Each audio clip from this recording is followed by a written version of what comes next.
si tu le fais en une carte, il n'y a pas de nuance. En une carte, c'est PAX. Les questions en une carte, ok, on voit déjà ça maintenant, pas de problème. Question en une carte, que faire par rapport, que faire dans, que faire pour, blabla, blabla, blabla.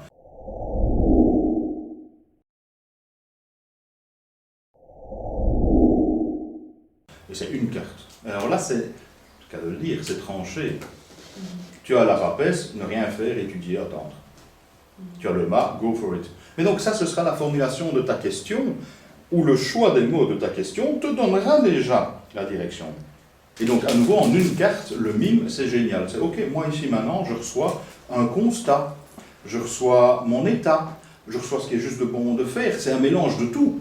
À toi de ressentir dans ton alchimie intérieure ce qui est bon de faire. Si tu veux un mode d'emploi, si tu veux une compréhension en profondeur, tu mets 3, 4, 5, 6, 7, 10 cartes. Si c'est un truc très précis, une carte, c'est fabuleux. Et la meilleure formulation à ce moment-là ne devient pas, hier moi je voulais faire un niveau 2, message du mime, si on le fait à niveau 1, c'est que faire pour, que faire par rapport, et là donc c'est une action que tu te demandes, et donc là en une carte c'est tranché, picobello, il ne faudra pas un deuxième tirage, parce que tu sauras ce qu'il faudra faire. D'où l'importante ici, l'importance de bien réfléchir à sa question, de bien l'écrire et de peser chaque mot.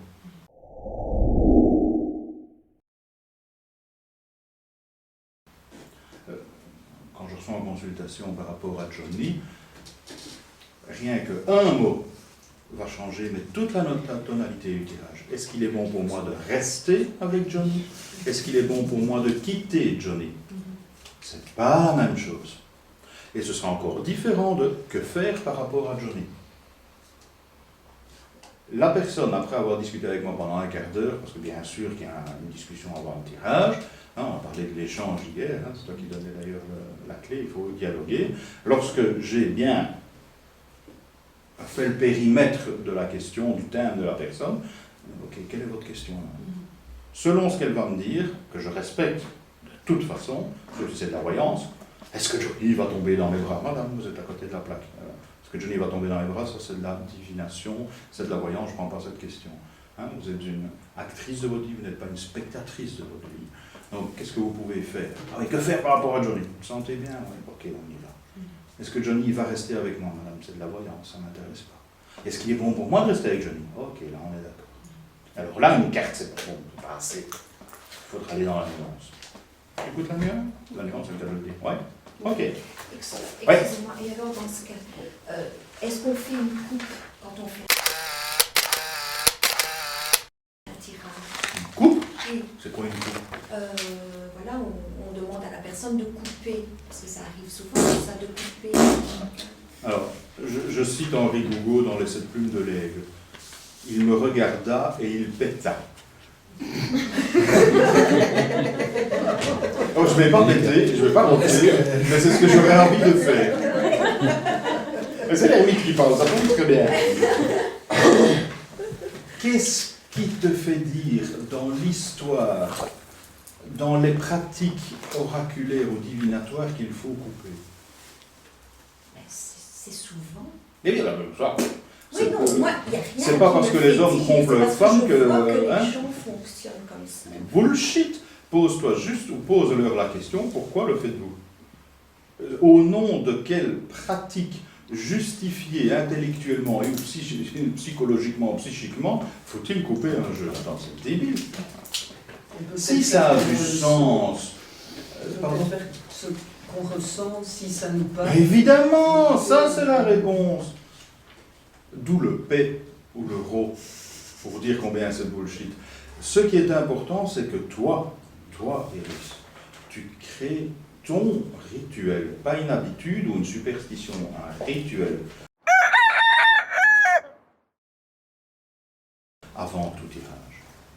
Et c'est toi qui donneras du sens. Et si couper a du sens pour toi, mais que tu peux me l'expliquer, et non pas en me disant ça se fait comme tout le monde, ça pour moi c'est vraiment zéro comme argument. Ça s'appelle de la superstition débile. Si tu me dis, il faut couper parce que justement la personne qui va faire son tirage a besoin de se couper en deux. Je délire. Hein. Moi, ça ne me parle pas du tout, ce truc-là. Parce que je ne sais pas l'expliquer, je ne peux pas le justifier. La personne, c'est le tarot. Donc si tu coupes, tu te coupes toi-même. Est-ce qu'il faut battre les cartes? Mais ça aussi, c'est une question débile. Il y a des gens qui battent leurs cartes de manière schizophrénique pendant 2 minutes. C'est extraordinaire. Le tarot, c'est eux. Donc ils se battent eux-mêmes. Ce sont des flagellants. Hein. Les flagellants, c'est un bel ordre monastique au XIIe siècle, ça, effectivement. Mais moi, quand je fais un tirage pour moi, poum, poum, c'est suffisant. Hein. Attends, quel est le sens? Le tarot, c'est moi. Donc si je suis malade dans ma tête, oui, effectivement, je ne vais pas trop beaucoup les cartes, ça c'est un fait certain. Voilà. 1 fois, 2 fois, poum, végétal, terminé. Le tarot, c'est moi. L'essentiel de dire, c'est qu'au moment où j'interroge mon inconscient, je me mélange, effectivement, je ne suis pas dans l'ordre. C'est pas le mât, puis le battleur, puis la papesse à l'endroit. Ça, c'est un fait. Donc ça, j'ai très difficile. Là, je sors de Jodorowsky qui, lui, met les cartes dans l'ordre. Personnellement, pour moi, c'est pas juste. Étaler les cartes devant soi comme ça, ou faisant comme ça, c'est simplement si on se dit je le fais rien qu'à l'endroit, ou je le fais à l'endroit et à l'envers. Et donc ça a du sens. Partant à mes yeux du principe que, en tant que débutant, à l'endroit et à l'envers, c'est très compliqué, puisqu'une carte à l'envers, c'est les mots à l'endroit multipliés par 4, le contraire, l'antonyme, ne pas ou mauvais. Donc il faut déjà maîtriser tous ces mots à l'endroit et les multiplier par 4 pour le faire à l'endroit et à l'envers. Donc ça, j'ai tendance à dire au début, pour apprendre, pour le b.a.-ba, à votre niveau, faites un tirage uniquement à l'endroit. Prenons le mât. Le mât à l'envers, c'est ne pas y aller, il est fou d'y aller, c'est y aller dans un échec. Si je prends l'antonyme, y aller, ne pas y aller, donc rester. Donc il faut mettre tous les mots et les multiplier par tout le champ lexical nié. Donc c'est très difficile. Le mât va vers la carte qui suit. À l'envers, non seulement il se détourne de la carte qui précède, et il ne va pas vers la carte qui suit, puisqu'il est mauvais d'y aller. Donc ça veut dire que pour une carte, il y a 3 cartes à analyser. Donc à l'envers, c'est vraiment beaucoup plus complexe. Il faut vraiment bien maîtriser ces cartes. Au début, faites-le juste à l'endroit. Donc vérifiez que votre jeu est à l'endroit, comme je vous l'ai demandé hier, de manière à être certain qu'il n'y ait pas un piège. Une fois qu'on maîtrise, on le fait à l'endroit et à l'envers. Parce que ça devient logique. Une personne qui vient au tarot n'est pas bien. Sans quoi elle ne viendrait pas au tarot.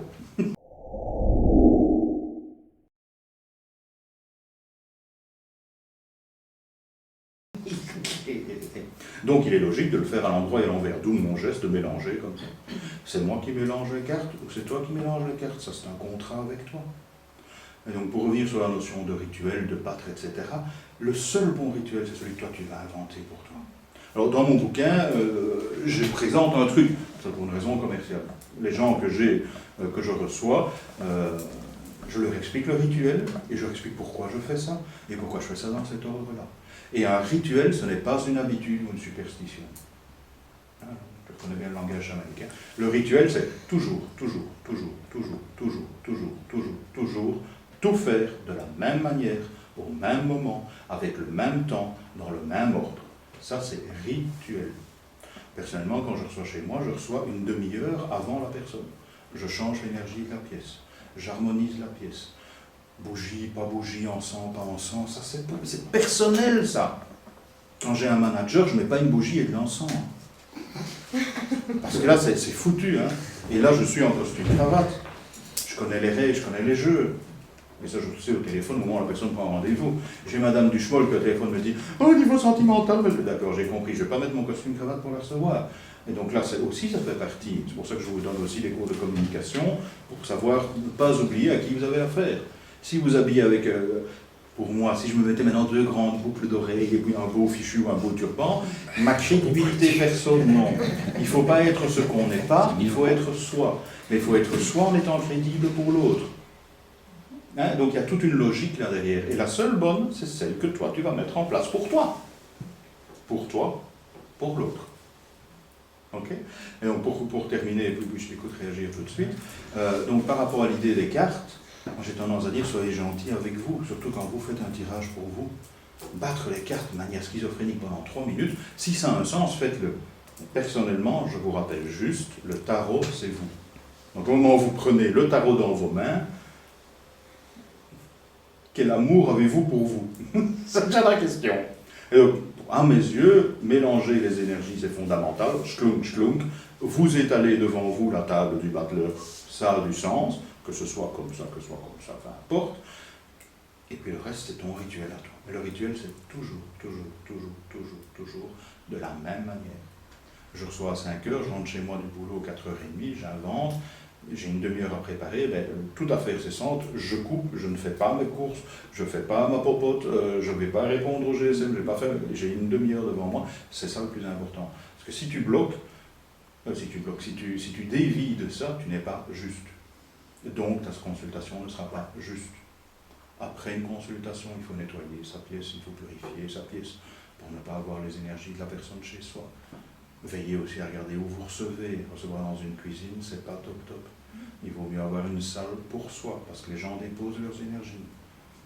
Certains d'entre vous l'ont senti hier, il y a beaucoup d'énergie entre nous dans cette pièce. Ça prend de l'énergie, mais vous déposez vos énergies. Et on n'a pas eu de drame hier. Personne n'a déposé un truc lourd. Mais les gens qui viennent en consultation ne font que déposer des trucs lourds. Et Johnny m'a quitté, je me mets à pleurer. Vous avez Johnny qui reste dans votre salon. Alors, quand c'est Johnny, il n'y a pas de problème. Mais quand c'est une femme battue, qui est une femme abusée, ou que c'est un gamin violé, ou que c'est une perte d'emploi, et vous avez ça chez vous, et vous dormez chez vous. Donc tout ce genre de trucs, il faut y penser. Bon, je suis en train de vous faire le cours sur l'introduction du tirage, mais c'est fondamental. Le poids des énergies, si vous ne sentez pas les énergies, moi je vous dis déjà, ne lancez pas dans le tarot. Si vous ne sentez pas les énergies des gens, vous aurez très difficile parce que vous vous laisserez prendre par le premier manipulateur venu. Qui va arriver, qui va vous prendre, et puis vous allez mal dormir, vous aurez mal au ventre, et vous vous en étonnerez. Le tarot aime les esprits. Donc il faut pouvoir jouer avec le monde des esprits. Il n'y a rien de dramatique dans ce que je dis, mais je vous fais des mises en garde entre 8 et 9.